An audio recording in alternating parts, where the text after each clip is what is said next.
Busy night with the Miami Heat. It ended up with Jimmy Butler suffering a right shoulder strain during the third quarter, the loss to the Clippers. But earlier in the evening, the team traded for veteran Andre Iguodala. And according to Woj, they're still working on adding Danilo Gallinari as well. Iguodala excited to join the Heat. I'm really excited about that. Jimmy Butler, obviously proven as one of those guys who he's looked at as different, but very well respected in terms of passion and the hard work that he brings to the game. And I feel like his temperament and, the values that he has really resonates with the Miami Heat. I think he's brought out the best in those young guys. And those are some of the guys I'm really excited about as well, because I feel like I can make a most impact with those guys. What do you think he brings to the team? Winning. He knows how to do that on both sides of the ball. He's super smart. There's nothing that he cannot do. And I think I get to learn from him. Everybody else gets to learn from him. That winning level, that leader, is going up in everybody's mind. Damon Jones and Jay Will here. And Jay, does this trade, getting Andre Iguodala in the mix, make the Heat a serious contender to win the Eastern Conference? It does. It doesn't make them a favorite, though. I think the Milwaukee Bucks are still the favorite. And Iguodala is a championship-type player.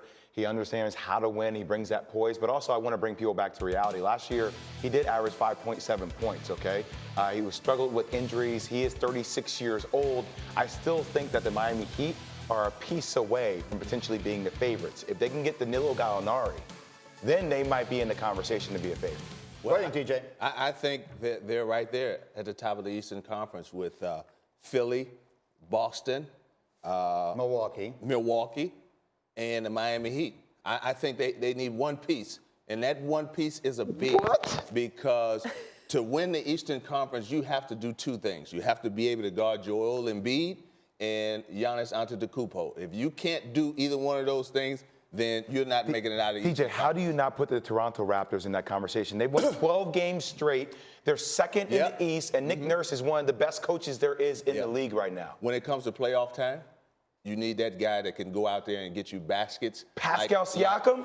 He's not going to be able to do it at the level Kawhi Leonard did it last year. It's interesting to me that that's what you seized on. I seized on you including Philadelphia. I feel like the world is giving up on the 76ers, and we're going to talk about them a little more in depth a little bit later. But we're sitting here talking most days about the possibility of breaking up their dynamic duo of Embiid and Simmons, and you're still talking about them possibly making the finals? Oh, yeah, because one thing about it is they just have to get there. Now, they're having some problems right now that I think that if Brett Brown steps up and does what he's supposed to do, then they'll make it to the playoffs. And once they get there, they have the second best player in the Eastern Conference in Joel Embiid. Jay, who would you take out of DJ's list there as your favorites?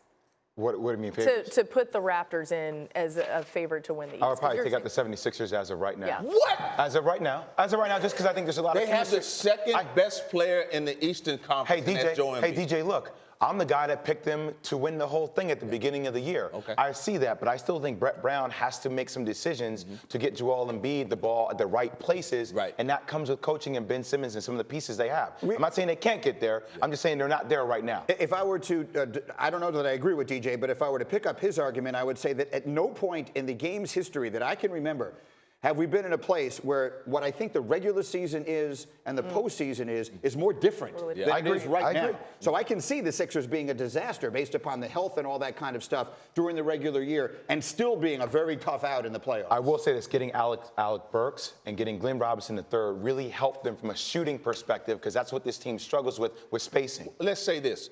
They're one shot by Kawhi Leonard from making the Eastern Conference Finals with this same team, except Jimmy Butler. Jimmy Butler was an indomitable fortitude in this team now. Okay. It was around Embiid. Can I bring the two of you together with a nice moment? Sure. Yes. Did you all see this moment last night? It was in Brooklyn, your hometown there, Jay Will. Look at Kevin Durant and Steph Curry. How about that? Let bygones be bygones. I love that. These two are two incredible players, Stephen Curry, two MVPs. I love seeing them come together. Two top 5 players in the league. I love to see them embrace. They did a lot of great things together in Golden State. That really nice moment there. Thank you for watching ESPN on YouTube. For more sports and analysis, download the ESPN app. And for live streaming sports and premium content, subscribe to ESPN Plus right now.